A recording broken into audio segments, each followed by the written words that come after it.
past 2 weeks, or 1 week, I guess. Holy shit, Kevin! Wow! What? You get this only nowhere else but the Kevin and Zach. Kevin, I'm not gonna lie.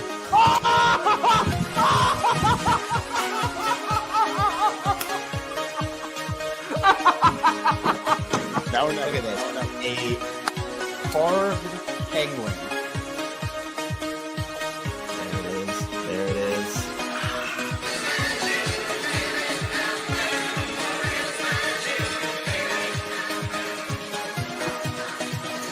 Oh no. Are the O's fine? Are the Orioles fine, Kevin? I was so embarrassed. Okay. The Orioles stole it. That game was stolen. It was stolen from them, then they stole it right back. What? Oh my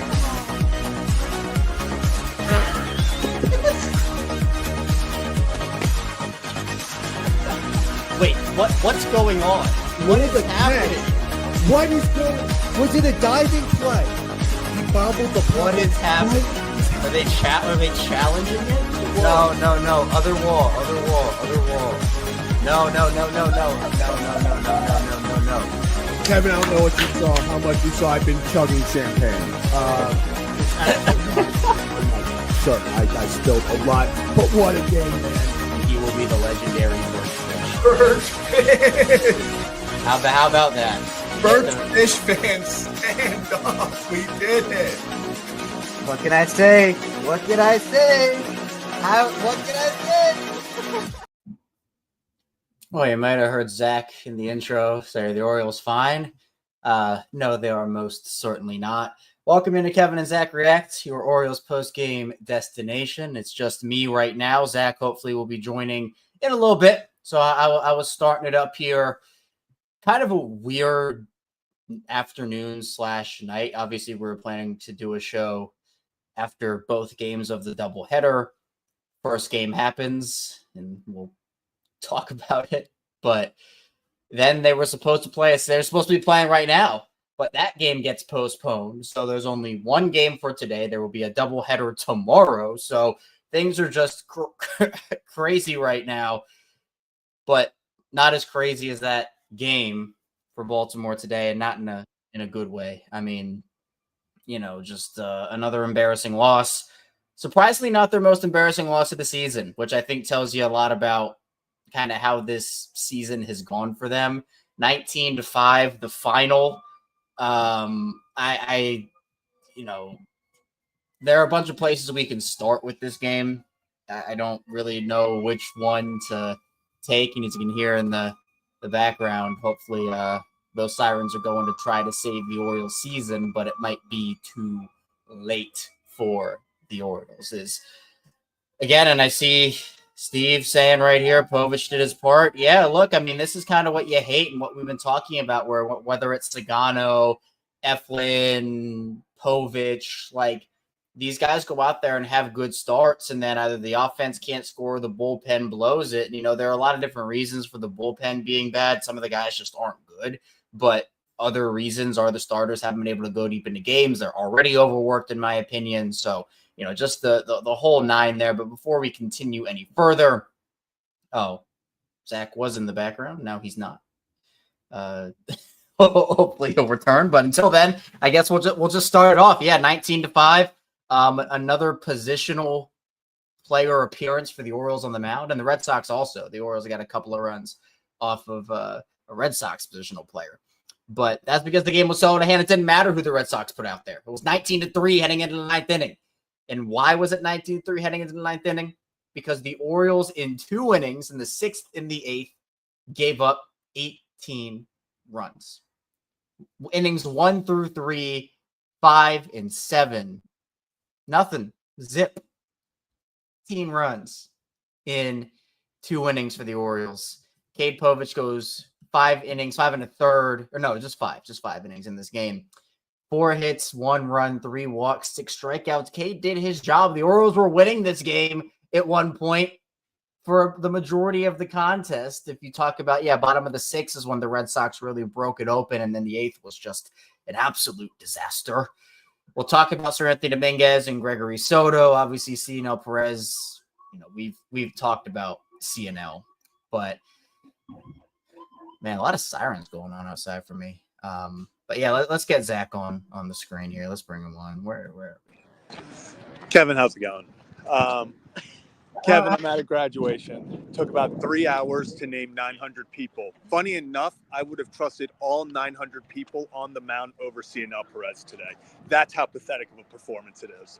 I mean, Cade Povich goes out there and shoves. What do? Goes out there, shoves. Gives exactly what they needed. Coming off an off day, trying to build momentum. Up 2-1 going in the bottom of the 6th. And then this team has incredible ability to just shit down their leg. Just shit down their leg. And the ghost, I'm being told that there are too many people around. I shouldn't use that language. Sorry. Yeah. But if it's the truth hurts. Wow. I'm disappointed, Zach.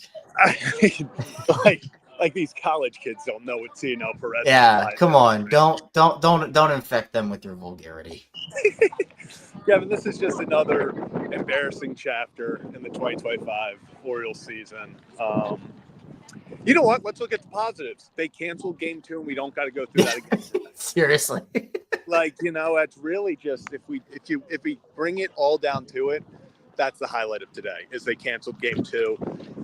Mother Nature realizes Baltimore's had too much. That she needed to give us a break, and we appreciate that.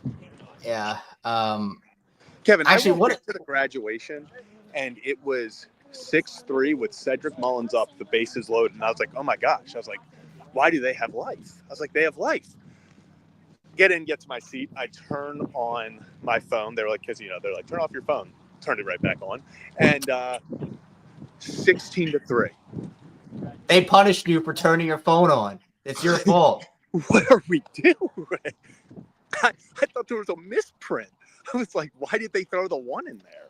After the 24-2, does anything really shock you at this point? No, not at all. Not at all. That's why it's like it wasn't even the most embarrassing loss of their season. You have position players giving up 8 runs in an inning. I mean, Kevin, I'll say it. It's kind of embarrassing for the Red Sox to not score 20 on us. I would be really embarrassed if I was a Red Sox fan. That's embarrassing. Moral victories. Can't even score 20 runs on the Baltimore Orioles. Are you kidding me? How bad of a baseball team do you have to be? Man, it's over for the Red Sox. Yes, the Orioles are bad, but are the Red Sox worse than the Orioles because they couldn't score 20 runs today? That makes you think, Kevin. It makes you think. People are asking. Man. Also, I do not care that 9th inning RBI double by Jackson Holiday's off a position player. Nobody will remember that when they look at his OPS in like 2 games. Yeah, what? Is anyone going to remember the Devers grand slam was off exactly. Rivera? Exactly, nobody. So I'm leaving here with something, Kevin. I'm leaving here with something. Yeah, that's what I was about to say. Jackson looks awesome right now. Ryan O'Hearn, by the way, is going to net 1 hole. By the way, gosh, they are 100% trading him.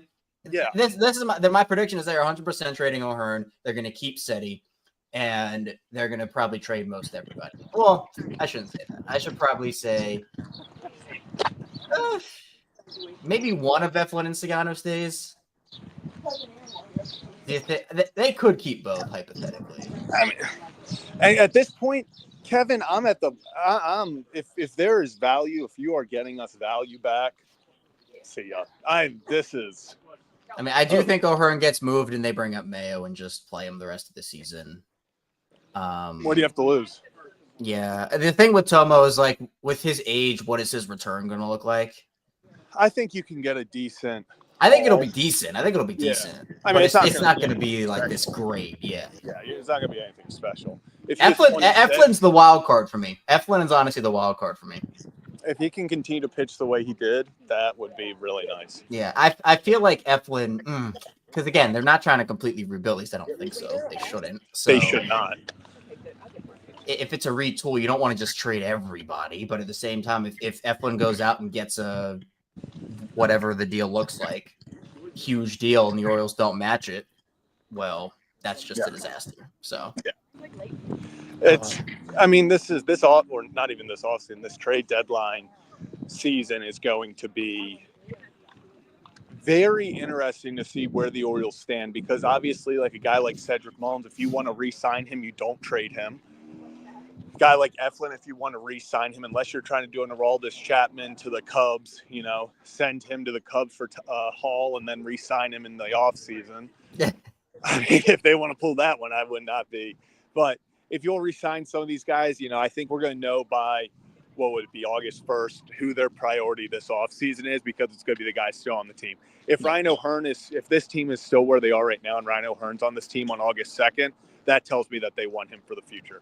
If Cedric Mullins is still here on August 2nd, it means they want him. I just think if they are not a part of the long-term plan, even on one-year rentals, get rid of them. Trade them, because one, they deserve better. Like, hell, I would be hype if Cedi went. It's like when we traded in 22, Trey Mancini, when they won the World Series with the Astros, I was ecstatic for Trey. Like, I would just almost at this point feel good to give some of these guys an opportunity to go win something. Yeah, that's the big thing. But with the deadline and for the Orioles, yeah, I 100% agree with you. Like, whoever's on the roster August 2nd and they're a free agent, like, you have to bring those guys back. Like, you do. But to me, at the end of the day, with Baltimore and their spot right now, what contending team is going to give you a contending piece back that can help you for next year? Like, that's the problem, where contending teams want pieces to improve their team, not break even on a trade. So, which, I mean, let's just look at it. I mean, you want to talk about contending teams want to get rid of things. They don't want to give up valuable assets. The Phillies were contending last year and got rid of Gregory Soto and Anthony Dominguez. Shows you what they thought of that. Yeah, shows you what they thought of them. Yeah, you just you look if you're in the World Series, if you're a World Series contender and you're giving up 2 bullpen pieces, you do not think that they can help you win a World Series. So, let's see. Well, Anthony Dominguez, a third of an inning, 2 hits, 3 runs, 1 walk, and then Soto, 2 hits, 2 runs, and a strikeout. Very important. The strikeout is mentioned for Greg Soto, just to give him, he was better than Dominguez was. And then I'm not even going to read out Perez's stat line. It's too disgusting. It's horrible. Perez's stat line is more disgusting than Rivera's stat line, and Rivera gave up 3 more runs than he did. It's so bad. It's so bad. Kevin, Zach, what's Danny Coulomb up to these days? Probably has a 0 ERA still. Actually, I'm gonna look to see if he still has it. 0 ERA, still has it. I'm glad though. His elbow, we declined him, but gave Cionel Perez double. Yep, 16 2/3 innings in 19 games for Danny Coulomb. 8 hits, 19 strikeouts, no runs allowed. Don't you love it, Kevin? Don't you just love it? Just that out of all the decisions made for the Orioles this offseason, and I'm talking I'm not talking about not bringing in a starter, because obviously that was an awful decision. But out this of was the one you could have easily done. You could have easily done this, and they didn't. A specific player.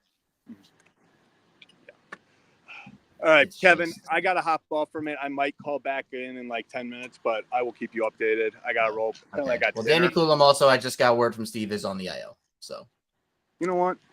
At least he's got good vibes on the IL. So, yeah. Okay. Well, I will. Yeah. Keep me updated. You're good. I'll keep you updated. If I don't, I'll see you guys soon. Go O's. That sucked. All right. Have a time, Zach. Have a time. We're going to keep rolling here. Again, this is Kevin and Zach React, your Orioles post-game destination after every win or loss. And we've talked about a lot of losses this season. It's no secret. This year has been an absolute disaster in so many different ways. I mean, just to kind of wrap up what we saw from the game, because, again, like, what is there to take away from a game like this? Like, Emmanuel Rivera can't pitch. Yeah, he's a positional player. Cionel Perez is cooked. Yeah, we've known that for like a month and a half, 2 months, like even further back if you want to talk about Perez. And it's tough because I feel bad for guys like Povich and Tommy Sugar and Eflin, who, for the most part, every fifth day go out there and have a decently good outing. Dean has had his fair share of good outings. And while I'm not saying that these guys are perfect, you just hate to see a game like this from Cade or others. And Cade was not perfect in this game, but he got the job done. Giving up 1 run in 5 innings should be enough to at least keep you competitive. And then by the time the 6th inning was over, all of a sudden it's 6-2. And you're like, well, the way this Orioles offense has been with their consistency, you're like, well, the game is probably over. And then obviously the 8th inning happens, the inning that shall not be spoken of because it was so atrocious. And I mean, again, it's like not even the most embarrassing loss of your year. Like, that's just tough. And it's such a mental part of it too. Like, obviously they're not producing on the field. We know that. But it just feels like the vibes are infectious. The struggles are infectious to everybody. And that is a real thing. Like, people feed off of, just in your everyday life, in my everyday life, like sometimes you feed off of energy from the people around you. And so if one guy's down about himself, like you try to pick that guy up and say, hey, you're a talented guy. We know you can do better than this. Like, yes. But it also kind of, if the team's not producing, you start to second guess yourself sometimes, and that can go to other people. So it feels like they need a full reset here. And I'm not talking about the roster. Like, they should not sell off everybody at the deadline. That's not what I'm talking about. But, you fire Brandon Hyde. That is now done, right? Because if Hyde was still on the team, this probably would have been the final nail in the coffin. But there were honestly like 8 other times this season, and we're not even 2 months in, where it would have been the final nail in the coffin for Brandon Hyde. So I don't know. And I see people talking about Skeens. The Pirates definitely aren't trading Skeens right now. And if they do, I don't think the Orioles, like, again, what would the Orioles give that they'd be willing to part with? Like, you'd have to at least start at Basayo, and that's not nearly enough. I see people talking about Grayson in that deal. I mean, if I was Pittsburgh, I'd want Jackson Holiday. Like, just straight up. And if I'm the Orioles, I'm not trading Jackson Holiday. So Skeens, look, would be a dream on this Orioles team. But if I'm Pittsburgh, I'm getting the sun, the moon, and the stars for him. And, for Baltimore, yeah, you could offer a package hypothetically of like Grayson, Basayo, Mayo, and, a bunch of others. But, Laura, I see mentions it as well. Skeens has control. He's so dominant. He's so good. It wouldn't be in the cards, I think. And I appreciate this comment here, Kevin. Even though we're losing and not doing well, we appreciate the content every game, and I appreciate everybody who still shows up here to this show, watches Zach and I. It's tough right now. It's been tough the whole year, save for maybe a few games. And the fact that we get so much support, people still tune in, and this is what we're here for, right? Obviously, after the wins, we love to be on the good vibe wave and have fun reacting. But when it's tough like this, when there are losses, the fact that people still show up here, even sometimes when we have to do impromptu, like, again, this was a weird day with the Orioles slated to play a doubleheader, and then they just didn't. Zach and I are planning to go live after, and we still, we're creeping up on 100 on YouTube right now, and obviously other people tuning in on Twitter also. So I really do appreciate it. I feel like now, before we head into call-ins in a couple of minutes here, I want to do, because again, with that game, what else do you want to take away from it? Like, there's anything. And yes, actually, Banksy is still here. And we actually, for those that don't know, we have another cat now. We got another cat about 7 months ago. Her name is Myra. She just turned a year old last month. So Banksy's still here. So they are now siblings, Banksy and Myra. Banksy just turned 4 actually earlier this month on Cinco de Mayo. So Banksy is doing well with his 3 legs, and Myra has 4 legs. So, she has the one up with the legs in that department. So, hopefully the Orioles can start winning more so we can start having more good vibe shows. But if not, we're going to be here, win or lose, for this show. And look, I see this comment here talking about Grayson Rodriguez. I don't get the fascination with Grayson. He's really not all that. I just don't think we know what Grayson is, if we're being honest. Like, we know that Grayson has all the potential and a ton of talent. We know he is good. But he just gets injured so often, and he's not on the mound as much. where who is Grayson Rodriguez, right? I don't think we have that full answer right now. I truly don't think that we do, because you look at him and we see the stuff that he has. We see the potential. We see, the gas him up and everything with that. But, the only thing that I guess you do know is that he's injury prone. That's what you do know. What I'm talking about on the mound, like, who is he at his peak? Who is Grayson at his peak? We just don't have enough answers to that right now because he gets injured too often. So he's a great player when he's healthy. Is he a bona fide number one ace, or is he more of a two? We don't know that. And either answer, like the Orioles will take either answer. You'd obviously love for him to be that number one ace, goes out there every fifth day and just shoves. But we just need a little more from him on the mound in terms of him just being available. And, it just feels like something always happens. So I think even if he's a 2, even if he's a 1, the Orioles will take that either which way. But we just don't know what the answer is right now because he hasn't pitched enough. And that's fine. But it becomes not fine when it becomes a theme. Injuries happen in all of sports. And I'm not going to blame any player for getting injured or having that happen. That's just not fair. And I see people also talking about Bradish. It's the same type of conversation where Bradish is electric when he's on and when he's healthy. It's the same thing with Grayson. But, if these guys can't stay on the mound, you're not helping your team out. And that's the worst part of it all. So it's kind of a tough discussion. But again, before that was kind of a side conversation. I appreciate people bringing it up.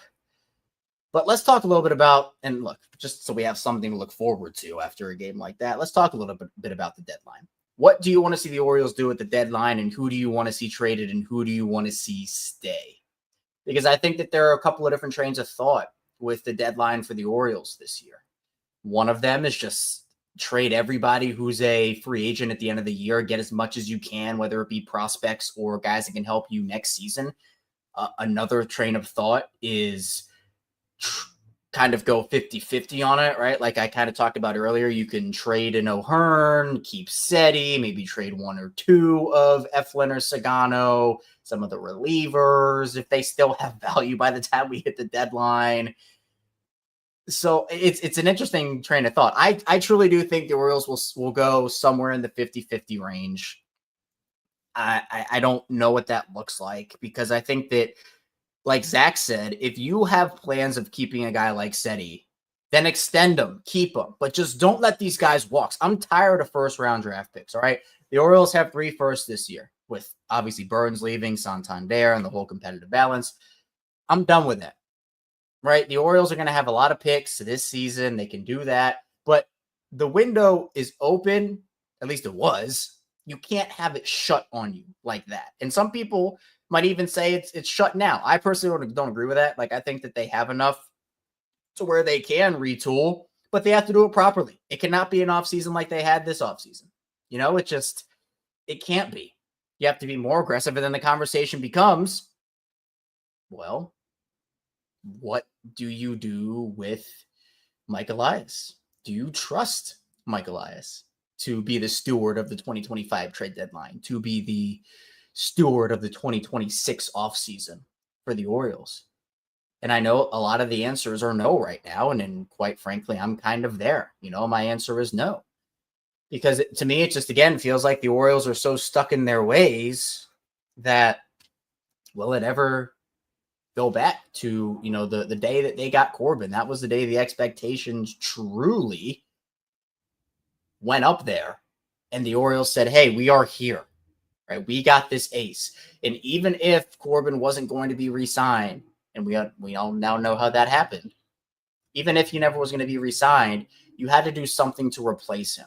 Even if it was for a player not as good as Corbin, and quite frankly, that was the outcome. It was going to be a player not as good as Corbin. But you had multiple opportunities this offseason. I know everybody talks about a guy like Garrett Crochet.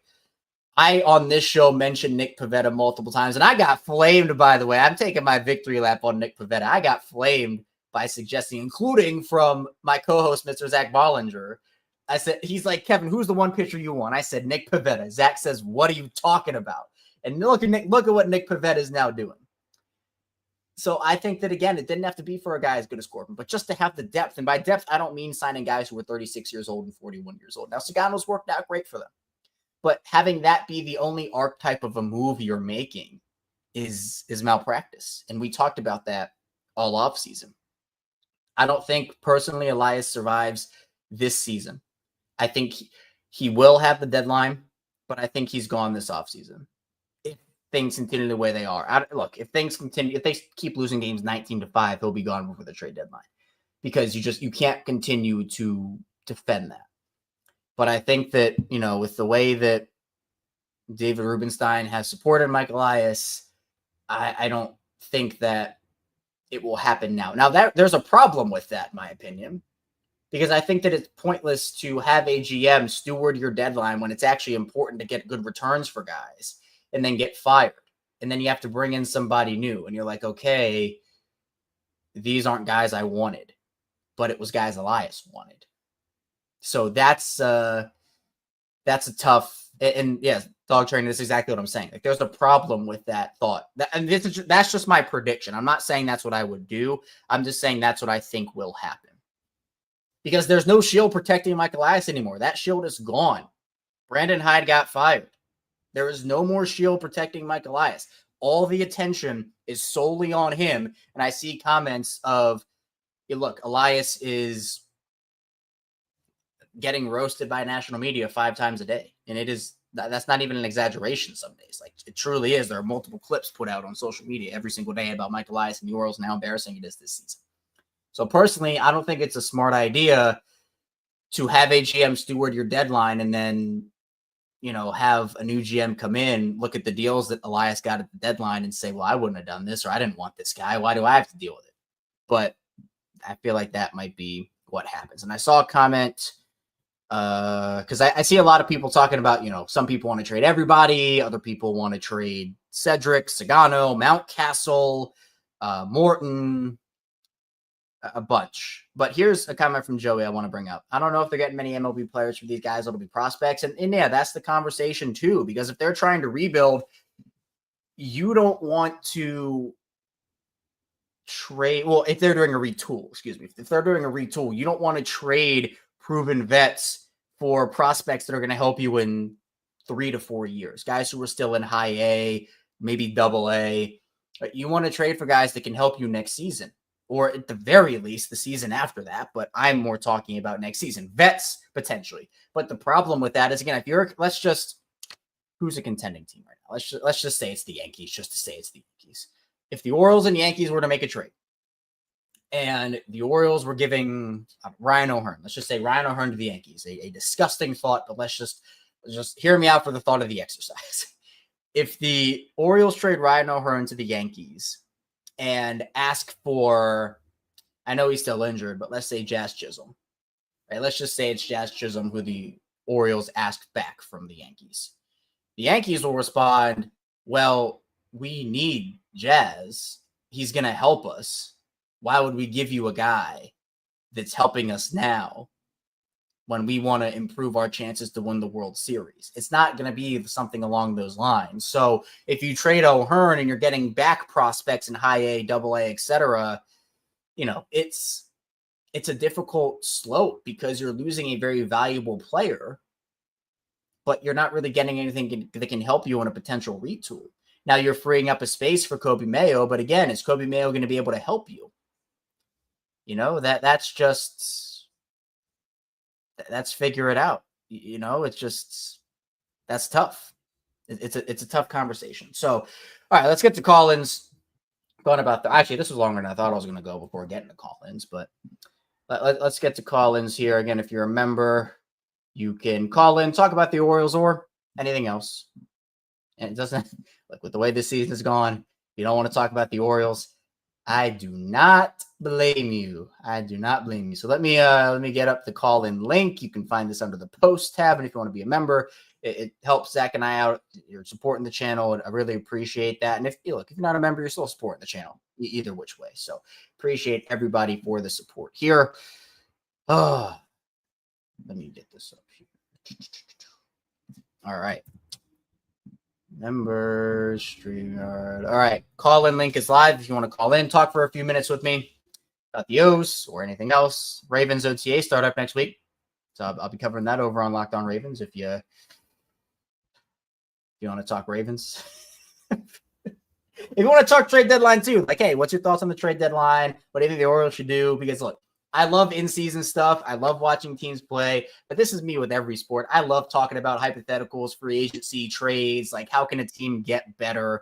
So, we'll figure all that out as it kind of gets closer, right? We're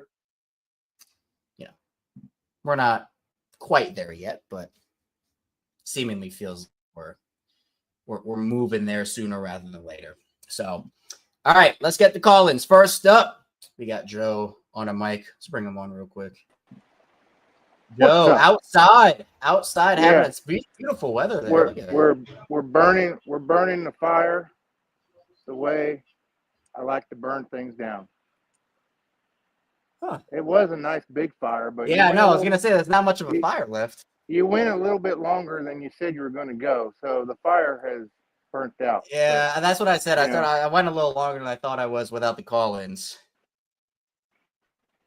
I tend to burn things down when they get in my way. So, well, what did you burn? Just wood? What did you burn? Wood and the tree that was over here was in my way. So are you things that get in my way, I burn them down. Joe, I also saw taking out the trash. I saw Arkansas softball suffered a tough one. They did. The softball team lost to Old Piss, and the baseball team lost to Old Piss. So I didn't know. Okay. I didn't know the baseball team did too. Oh my God. So that's all right. We didn't need an SEC tournament victory. We play next weekend when the real tournament starts. All right, you know what? That's when it counts. That's when it counts. But I hope the softball team wins the next two so they can go to Oklahoma City because they've never made it to the big dance, and I hope the best for them because Bree Ellis is just a monster. But see, I know Bree Ellis and Rocco Pepe because of Rocco. So those are my two Arkansas. Pepe's been hurt part of the year, so I don't know what his role will be in 26. But he's been decent when he's been in the lineup. But we're playing in Fayetteville next weekend. I can almost guarantee that. So boom, we'll play good next weekend. We'll play again the following weekend. Appreciate you taking my call. I listen to you, Kevin. You don't tell me I don't have to listen. Some of the people on this network tell people not to listen. But anybody's welcome here. Anybody can listen, Joe. I'm not going to tell you to stop. That'd be foolish of me. We appreciate you here in the Ryan Ricker Media Show Empire, Joe. You're valued here. So appreciate you for calling in, my man. Kevin. We'll talk soon, Joe. All right. We're gonna let this fire burn. We're gonna finish cutting the grass, and the Orioles are gonna win a game tomorrow. I don't know. Maybe. Well, maybe they'll win too. I don't know. Let's hope so. I mean, I had it on in the 6th inning. I got done. I was doing something. Next thing I know, I see it ended 19-5. I'm like, what? Excuse me? Yeah, that escalated pretty quickly. Povich. Yeah. Felt bad for Povich. He didn't pitch great, but he left with a lead after 5. That's all you can ask from your starting pitcher. And, they fired the bullpen guy, and the bullpen fell apart.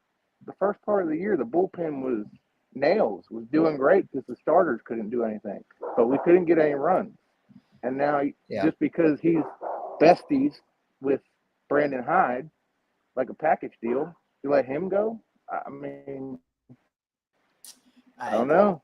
Bullpen hasn't been great since Cousins has been gone, so that I don't know. But part of it we'll see. I mean, some of these guys just, seems like they're in over their heads for some. For others, they've just been used a lot so far this season because their guys haven't been able to go, deeper in at least as deep into games as I would have liked them to. So, it's May 23rd. So fatigue, it's not going to be the same as it will be in July, August, September. But, it weighs on you early. You know what I heard yesterday, though, Kevin? What? We're 100 days from college football. So great. There's hope at the end of the rope, I guess. Ravens and college football, please save us. Yeah, we're trucking along. Sam Pittman's only going to go 5-7 again, but that's okay. I mean, it is what it is. Yeah, football season is on the way. It'll hopefully save us. So I'm on the road to Omaha right now, so let's focus on that. Let's start there. Let's start there. Yeah, awesome, Joe. Appreciate you as always. I want to win a natty. Yeah, for sure. But all right, Joe. Talk soon. All right. Yes, sir. All right, Joe. Appreciate you. Let's keep it moving along with the call-ins. We got Ray up next. Let's bring him on. Ray, how you feeling after a game like that? I was at work listening to it in my ear. Dude. No words. No words. It's time to talk about the deadline. That's what I've been hitting at. It feels like it. I mean, if they start playing well, like all I want them to do at this point is have a 20-game stretch where you go 13-7. Make it seem like my summer's not ruined. Then they'll pull you back in, and then if they start losing again, it's going to be the same. Oh, come on, you pulled me back in for this. Like, I feel the same way I felt last week. I want Elias to stay. Okay. Yeah. I think other than the Stowers-Norby trade, none of the trades he's made have been egregious. This offseason was egregious. But he did bring in Sagano, who's been great. Morton's been a failure, obviously. But once again, if Grayson was healthy, we might not even be talking about Morton to the level that we think we are. Yeah. Overall, the offense, I mean, I've been hammering the offense all year. Something's off with this whole team. But at the end of the day, this whole team's fixable in the offseason. I really do believe that. I think what they should do at the deadline is they should buy and sell. Buy for next year, like Mitch Keller. I would offer Mountcastle and, Trace Bright to get Mitch Keller. And then I would trade Mullins, O'Hearn, Eflin, your expiring contracts if you have no interest in re-signing them. So you can rebuild the farm system. And then in the offseason, I think Dylan Cease is overrated, but Dylan Cease is a free agent. Framber Valdez, who I would love. I wanted him this offseason. I would love Framber Valdez. Go sign one of those guys, and then Bradish and Rodriguez, pray God they're healthy, and you actually have a rotation. And the one other piece that's interesting at the deadline is, and I've seen things where trade Cano. Cano's got too much team control, and I still have faith in Ynier Cano. But I'd agree. I would start pitching Kittredge because I think Kittredge could get something. He's got a team option next year too. Yeah, and that's the line that you have to kind of toe, where guys like Keller or other guys who are going to be available from potentially – it's so weird because it feels like the Orioles are going to be sellers, but they're going to be making deals with other sellers, it feels like, to be, okay, you don't want this guy? We can offer you X, Y, or Z and give us like a guy you don't want for a guy that we don't really have room for and we don't want to re-sign. So usually when a team is a seller, they're going to trade their guys to contenders and buyers and get all the prospects they can. But I think you have to toe that line of, yes, you still want to make some of those deals, get some, because you said it right, like try to reinvigorate the farm system a little bit. But if you can make one or two deals for a swing guy, and I'm not talking about a Burns trade, but I'm just talking like a Keller is a perfect example. It's a perfect example of a guy that is solid, can help you beyond this year. You're not going to try to rebuild everything, because I think that you're right. The window is not closed, in my opinion, right now, but they have to approach the offseason differently than they did this past offseason. And they have to, if you are truly going to re-sign a guy, keep him on the team and re-sign him. Don't let him walk. Don't let the guy walk, because again, those first round picks aren't going to be able to help you for multiple seasons, where by the time that happens, we don't know who's going to be on the team then. We don't know what it's going to look like. You don't want to play around with kind of doing multiple timelines. And I think that, again, you're not going to try to sell off everything you have. So if you feel like you want to keep a steady, even though we could get you something, you feel like he can help you win a World Series next season, then okay, you can keep him. That's fine. But for other guys, like, who is Kobe Mayo? Like, is Kobe Mayo part of your future or not? They have to stop kind of dragging him around through the levels. You know how I feel. Yeah, I know. He's either a part of your team or he's not. Like that to me is the big conversation you have to have about Kobe and some of these other guys. So, Mountie, O'Hearn, like guys who are blocking Kobe, it makes sense to move off of them if you're going to get something back that can help you either next season or a couple of years down the line. And then, obviously Basayo is going to be a big part of this team's future. Getting him maybe some run as the year winds down or even maybe a little sooner than that. So, it's interesting. We'll see because there are so many different directions this deadline could go in for Baltimore. But I think they're going to try to figure out how they can get the best of both worlds, but you just can't toe the line like completely down the middle. I think Rubenstein needs to come out with a statement that says Elias will be the team's general manager for next year, but like one of those statements where it goes, he's got to fix it. And I think Elias has got to see this to the end for the sole reason of we kept him for the full year knowing he was going to get fired. And we let him trade Manny. We let him trade Gaussman. We let him trade Scope. And we only got Dean Kramer out of it. Yeah. Yeah. And we need a manager. Did you see Mansolino's press conference today? I was running around. I wasn't expecting to do the show until like 10 p.m. Just running around. He said they were asked, why'd you bring Soto in that spot? He goes, I wanted we really liked the matchup with Duran and who's that other lefty in their lineup? He's talking about Devers. Great, yeah. Dude, that's a fireable offense. I know you're an interim, but dude, what are we doing? Yeah, has the team ever fired 2 managers in a week? He had more RBIs than some guys in our lineup today. And you don't know who he is? Yeah. Look, Mansolino's definitely not the long-term guy here. I mean, Zach and I have both spoken on that they definitely need more of a veteran voice. And Mansolino was just kind of like they weren't going to give the job to Buck or Chirinos because of, them. It's a tough first game for anybody, but Mansolino's been around that team for a long time. So I think they're going to hire a manager. And then I really do. I think it's going to be like not Buck, but like remember when we had Juan Samuel and we hired Buck like a month later? I think they're going to pull something. It could. There are plenty of options out there. Like it's not like there's slim pickings. So, and if they want to get ahead of the game before all these other teams, go through the full off-season process, they're already vetting guys. Like I think it's honestly a smart, especially if the season is like kind of lost anyway, and you just want to get the manager acclimated early. Like I'd love that idea personally. Because I think so too. I think that Mansolino is not your guy. Like I think you are pretty safe in saying that that's the case. He said that today, and I'm like, at least lie to me and make me think that you're not in over your head.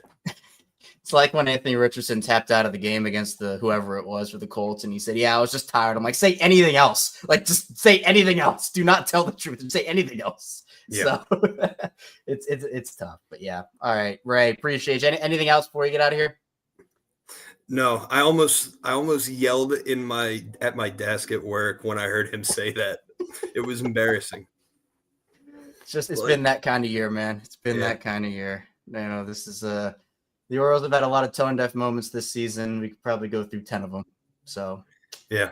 Tough all the way around. But all right, Ray. Appreciate you. We'll talk soon. Yep, peace. All right. Beautiful. All right, let's move along here. Let's get Danny up. Danny, let's bring you on here. Wait. What's up, man? What's going on, Danny? How you doing? Doing good, man. The second time calling in. This is the first time that I'm talking to you, man. So hey, Danny, appreciate you. I'm glad to meet you. Glad you're calling in. Thanks, man. I appreciate it. So I missed the game today, dude. I was at work, and ironically, I was on break. I was able to watch a little bit of it, and we're up 2-1. And then I left work, and we lost 19-5. Like, what? It escalated so quickly. Oh my, dude! I was literally at work, and I was like, "What the hell happened?" Yeah, Soto and Dominguez happened, and then our friend CNO Perez doing CNO Perez. It's a tough situation to be in. I mean, the bullpen. Some guys just aren't very good right now. Others have been used too much early on, and it's a combination of a lot of different things. But it's crazy. This isn't even their worst embarrassing loss of the season, and this was quite embarrassing. Like I'll tell you, again, I watched that entire game of the Reds loss. I watched that entire 24-2 loss, and I was just sitting there like, oh my gosh, like why? you get numb. Like it feels like I'm just numb to all this now. Oh, I am too. Like, I live in Tennessee. I'm from Baltimore, but I live in Tennessee. So I am in the heart of Braves country. I'm in the heart of it. Ironically, you mentioned Pivetta. I am watching him pitch now, currently. Well, I saw the Acuna homer. Yeah, which was sick. No, but dude, other than that, he's been great. Other than that, again, it's the first pitch. It's Acuna, dude. Like the dude, who's a top 5 hitter in baseball, and it's Acuna. But dude, other than that, he's been great. That's what I'm saying. Like it didn't have to be a Corbin Burns level play. No, it didn't have to be who Corbin was for this team. But to go into the year with Grayson and all these guys, you would have had to have a perfect health season to even have a chance. At having this rotation be good for you. So I have at work. I was talking to my buddy. He asked me, and he's a customer. He asked me about us start of the year. I'm like. The one thing I'm worried about is our pitching because, especially this is after the news about Grayson got hurt. I was like, I'm worried about our pitching. Yeah. I was like, our offense should be fine. Of course, I did not see some of our offense being as bad as it is because some guys are starting to pick up. Like Jackson's been great. Yeah, absolutely. They're starting to heat up. Some guys have been good, but I was like, I'm worried about our pitching. I did not see that. I did not see our pitching being as bad as it is. I didn't see that, but.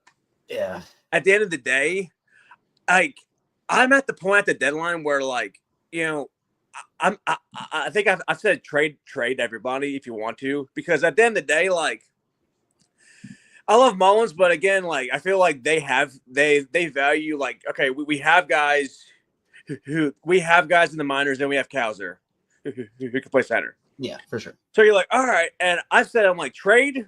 Who you want to trade, get some high-end pieces in AAA, potentially, or I like what Ray said, get Keller, who I'm all for. He'll be a good 3 or 4.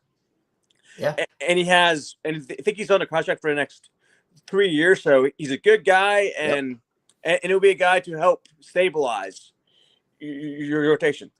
And so I feel like you have to get a guy in the offseason. You have to get a guy who you can trust at the top of your rotation. Yeah, absolutely. I love Cease, but he's not having a great year. But honestly, King, in my opinion, is better. If they could find a way to get King, I'd be over the moon. I'll tell you. Oh yeah, me too. I would not hate Framber Valdez because again, Astro Elias being an Astro. It makes sense, but again, in my opinion, of the two guys from the Padres, I love Dylan Cease, but his fastball this year has not been very good. But in my opinion, King's better. Yeah. In my opinion, I would take King as well. And again, it's just at the end of the day, Danny, it feels like to me they can go out there at the trade deadline, trade away guys, maybe get a piece or two, but I think it will come down to next year how much the Orioles spend and where they spend it. Because again, the Orioles did spend money this offseason. They just spent it in all the wrong places. In the wrong spots. Yeah. Again, Sagano's been great. I love Sagano. Sure. I'm not gonna lie, I want him to get traded and to be on the team that makes the playoffs for him because he's pitching so well. And I feel like he deserves that. Yeah, I agree. I agree. And dude, I am ready for some football. I'm ready. Tell me about it, man. Dude, so I know Joe's an Arkansas fan, Tennessee fan. Go Vols. But of course, man, go Ravens. Go. That's what I'm talking about. That's what I'm talking. Dude. It sadly feels like the days that those 100-loss teams were waiting for Ravens football to come back. It feels similar to that this year, unfortunately. So. I actually have something to show you. I don't know if you can see it, but I actually have a signed helmet. Yeah. That has a ton of stuff. Oh, that is sick. Yeah. Oh, I love that. Mm-hmm. Who are some of the guys on there? I know it has so I see Terrell Suggs, I see Ed Reed's on here. I don't think I have Lewis on this one, but I also have a football over there that has him on it. Nice. Yeah. So my dad, he took me to training camp as a kid, and I got all these. That's awesome. I love that. I'm ready for football. Can't come Me too, soon man. enough. Me too, So, man. Yeah. awesome, Danny. Well, I appreciate you calling in. It was great talking to you. Hopefully, Yeah, we man. see you around here more. Absolutely, And, man. So mostly on the weekends because of work. But yeah, man. Okay. I'll be around. Awesome. Love it. Well, Danny, appreciate you. We'll talk soon. All right. Absolutely, man. Thank you, man. Appreciate it. All right. Yep. There he goes. There's Danny. I saw Zach Bollinger snuck onto the screen while I wasn't looking. You're being sneaky on me here, trying to Kevin, be sly. Kevin, I've just been sitting back here taking it all in. You know, like you said, it's not even like the fourth most embarrassing loss this season. Yeah. It's like I literally we lost 19-5, and I'm just like, yeah. Like I'm not even like. I actually am very curious to look up, and we'll get our next caller while I do this. But I'm curious to look up what the most amount of position players used on the mound in a season is. Let's see if we can get all 162. Yeah, seriously. All right, let's bring on our next caller. We got Joey. Let's bring on Joey here. Hey guys, Joey, how you guys doing? What's up? What's Thanks up, for taking man? my call. Yeah, how you feeling? Horrible, but aren't we all? Yeah. Yeah, but it's all but it's all good. I guess I wanted to ask you guys about. Did you guys see the paper bag thing with Clayton TTV or whatever going around on Twitter? I've heard about it. I don't know what it is though. Like, can you explain it? It was a gentleman who went to the game today. It's his birthday, and he puts this bag on his head. I guess when stuff got bad, and allegedly, the Orioles front office told the Red Sox security to tell him to take it off because he was on Masson, right? So this guy puts the bag on his head, and the Orioles, being in the great spot they are, said, let's violate some First Amendment rights today. Maybe this will turn it around. All right, let me get it straight. He put the bag on his head at Fenway, obviously. Yep. The Orioles made the call to the Red Sox to tell him to take it off. Is that what you're saying? That's what he's alleging. That's what he alleged. If that is true, that is some pretty crazy stuff. If that's true, that's crazy. He said it was. That's crazy. He said it was the security confirmed it. He was like, "Yeah, it was the."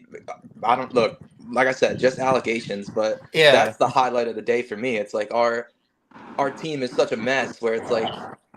I want to know who made the call, because if it was Mike, it's like Mike. Like, yeah, I don't look. If that is true, and again, you said it's only allegations right now, but if that is true, that would be that'd be a crazy story.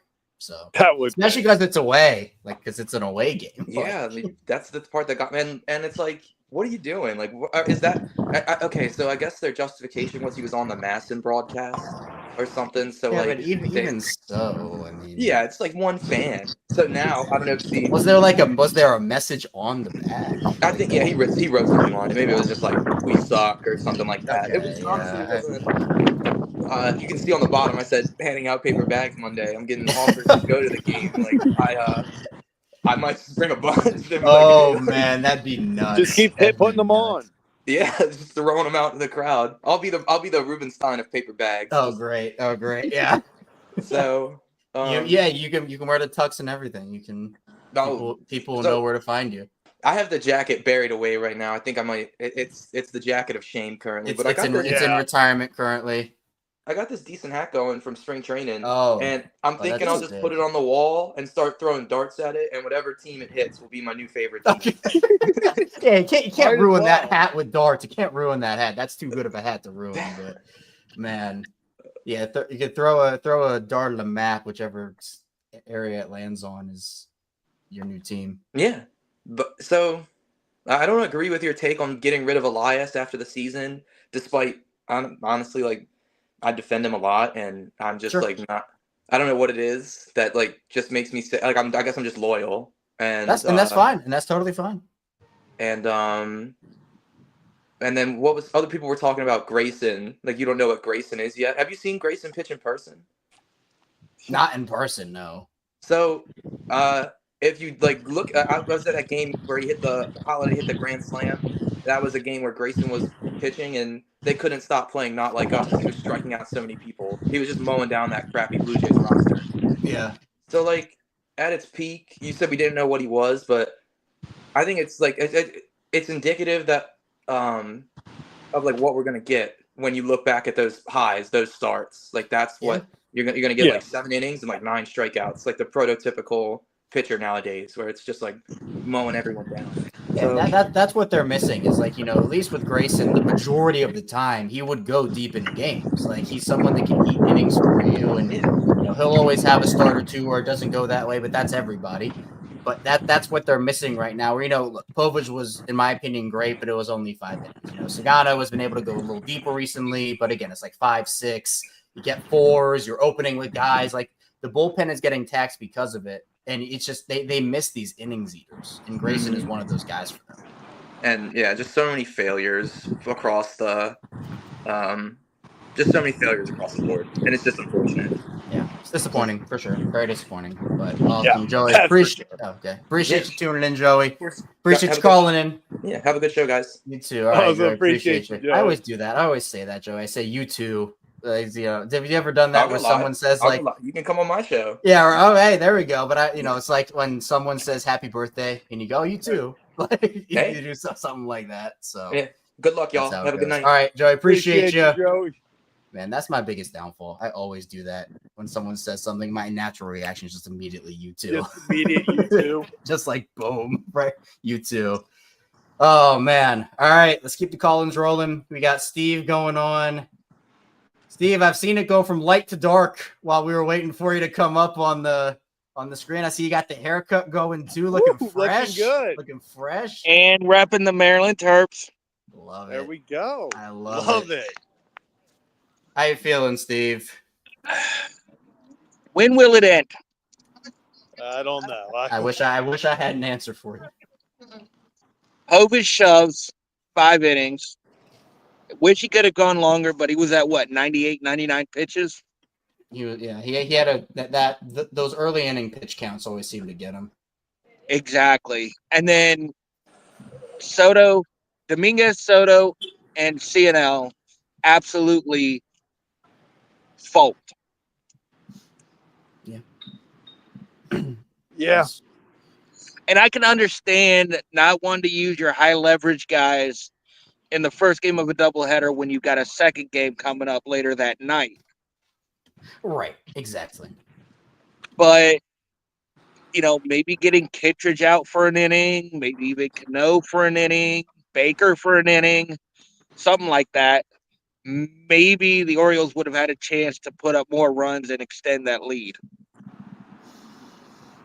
Yeah, it feels like, look, and it's so weird saying this with how the offense has looked for the majority of this season, but you're talking about a 6-3 ball game. You get one more inning, like that's winnable. Like that's it's a winnable game. And I understand, like you're 100% correct. Like obviously with a doubleheader coming up, it gets dicey. But it just feels like it's situational stuff, and Perez would not have been my first choice to throw out there in that inning. I get that, they liked some of the matchups, this, that, and the other, but I would have thrown someone else out there. Obviously, hindsight is 20/20, as a lot of things are. But 6-3 is winnable. It is winnable, and it just felt like, again, it all got lost so quickly, and it's just exactly. One thing I will say is the fact that Manzolino's kept Jackson in the one spot. Love it. I did say I think a couple of weeks ago, don't let the kid get hot. They let him get hot. Yeah, look at him now. Look at him now. So, and I saw on X, Eflin starting game 1 tomorrow, game 2 to be determined. Give me Trevor Rogers. Trevor Rogers. Rogers was supposed to start game 2. Give me Trevor Rogers. I think it probably will be Trevor Rogers. Good. Give me Trevor Rogers. We gotta get something out of him, even if he just eats 9 innings and then goes away. Okay. You're gonna come on here tomorrow, Zach. Trevor Rogers 2 1/3, 7 runs. I'm just saying at this point. Like, and what are you gonna say? We got something. Norby, at least he can do is if he's gonna give up runs, is eat up innings. Yeah. Jeez. But also, my birthday's coming up a week from this Sunday. Oh, happy early birthday! And just so happens the Norfolk Tides are playing at home that day. Okay, very nice. Very nice. I think I'm gonna go see Mr. Basayo and what he's about in person. As you That should. sounds like sounds like a better birthday than watching the Orioles right now. That sounds like a plan to me, Steve. I'll tell you what. Because this Orioles team, I said it in chat before Collins went live. This team's making me want to drink heavily. They're just it's a tough watch every night. It feels like, and in a different. It's the same thing and different every time. Like I can't explain it. It just is. Like, you watch them do the same thing over and over again, then they find some different crazy way to lose it at the end. It's insanity. It's doing things over and over again, expecting different results. Mm-hmm. Yep, that is correct. I 100% agree. So I'm gonna hop off. All right, you Steve. guys have a good night. Yeah, you Zach, too. stay out of trouble. Yeah, you heard the man, Zach. You heard the man. I'll try my best. Awesome, Steve. All right, Appreciate you fellas, as always. have a good one. Yeah, peace out, Steve. Awesome. All right, and let's move on to our last call-in. She knows who she is. It is Laura. Laura, I see it. Laura wants everybody gone. Get them out of here. I mean, I said in the chat, I said sell everybody. Yeah, I saw that. Yep. Okay, so I will say that. So I'm going to focus on the positive first before it all went to shit. Earlier in the game, like I said, the first half of the game, I was really impressed with some of the fire and the aggressiveness the guys had. Yes, they wound up running themselves out of an inning, but at least they were trying and doing those things, small ball that we kind of talk about. You know, trying to steal bases, trying to, you know, those that he probably should have like bunted or done a sac fly there to try and get a run in, but he was like, no, I'm going to take my big swings. Mm-hmm. Okay, whatever. And that's something that I think needs to be addressed with the hitting coaches. Again, that situational hitting. That's a situation there where Seti really should have done his best to try and bring the run home. Get the man home. Get the man home. That's... I don't understand why the Orioles don't understand that. Like, that was kind of our big thing with the Rays. It's always get the man home, get the man home. You know, you did whatever you had to do to try and get those runs across home plate. And the Orioles are just like, home run or bust. No, you can't do the big swing all the time. You guys, I know that the team is allegedly built for that, allegedly built for hitting and the big swings and all that. But in hitting, again, it's the situational things. How can I get whoever's on third home? How can I get the guys on second and third home? It's not necessarily always that big home run swing. Sometimes it is that good sac fly. Sometimes it's just a solid single. Like, why can't we do that? They look like they were trying to do that today, and then the wheels fell off. Yeah. Yeah, and I will give them credit to where Laura, like, I agree, and I think that last year, like, this year has been better for the home run or bust than it was last year. Like, last year it was so egregious every single game they were doing home run or bust. This year it's been better, but still not up to the standard I think that we would like it to be, because, you know, a lot of these guys, yes, they're power hitters. They can hit home runs. We've seen that and we know that. But, you know, for example, like Jackson's done a really good job this year, you know, hitting a double to score a guy or getting a base hit to bring somebody in. But, you know, it's those, hey, steal second on the base path, steal third, you know, bunt in positions and not pop it up to a guy, right? Like that execution of the small ball or aggressiveness on the base pass. And they have made efforts to do it this season. I'm not saying they haven't, but I just feel like sometimes for them, and especially when, you know, you're down 7-0 in the second inning, I feel like the team mindset is like, okay, well, now we have to hit homers every single inning or else we're going to lose. And they're still like, I understand that line of thinking, but at the same time, you got to start somewhere and you have to get runs in. Correct.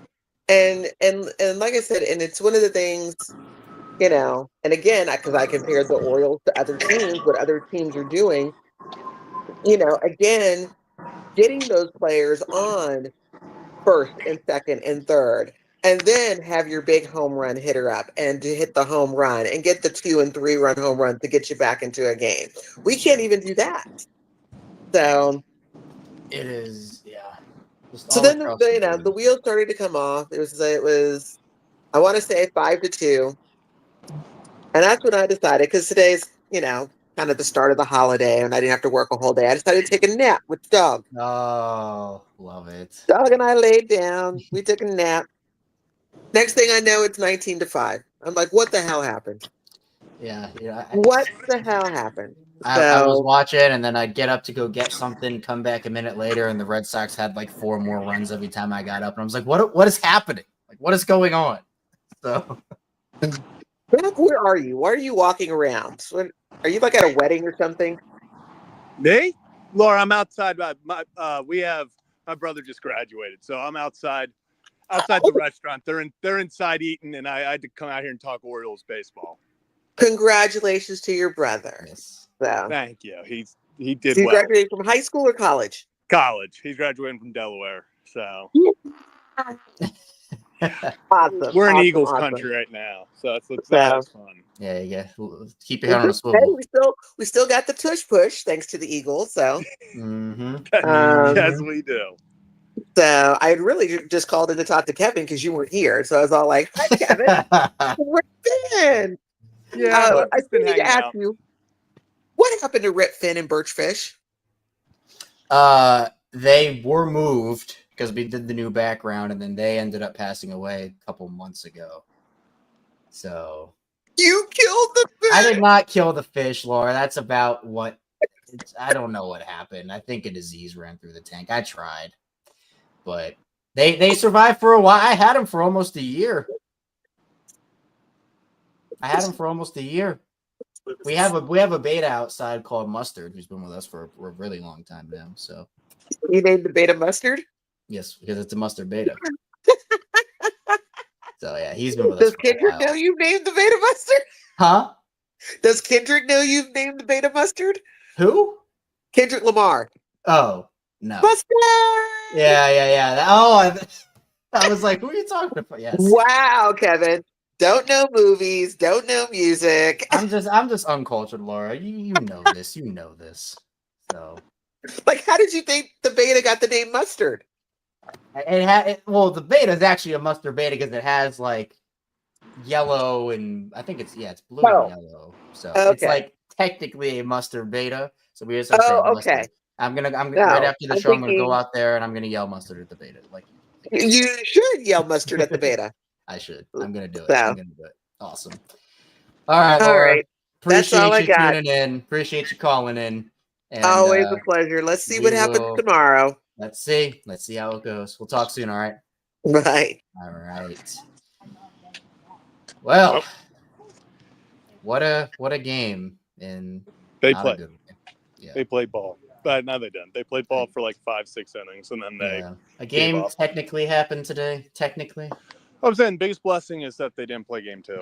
I'm so happy. Every time I have to watch this team once a day, it hurts. If we have to suffer through them twice, it's even worse. Yeah, so. just a weird day because we were thinking we were gonna do the show at like 10 p.m. Yeah, with the double header, and then it's like there's no game anymore. So what a time! But Kevin, you got anything else? I don't. Let's get out of here. You can get to your dinner. Bring me back some food. I got you, Kevin. I'll bring you back some chicken. Thank you. That's it. That's all we got. So appreciate everybody for tuning in to Kevin and Zach React today or tonight. We're here for you, every win or loss for the Orioles. Again, it's been a lot of losing this season, but we appreciate all the support for everybody who checks in with us, listens, watches, and calls in, and is a member and does anything they can to support us here on this 2025 Orioles journey. So for Mr. Zach Bollinger, I'm Kevin Ostreicher. Now I have to be the one that does the Oriole player first, and I never know who to do. So I am going to go with Ubaldo Jimenez. Future Orioles manager Ryan Flaherty. Calling your shot.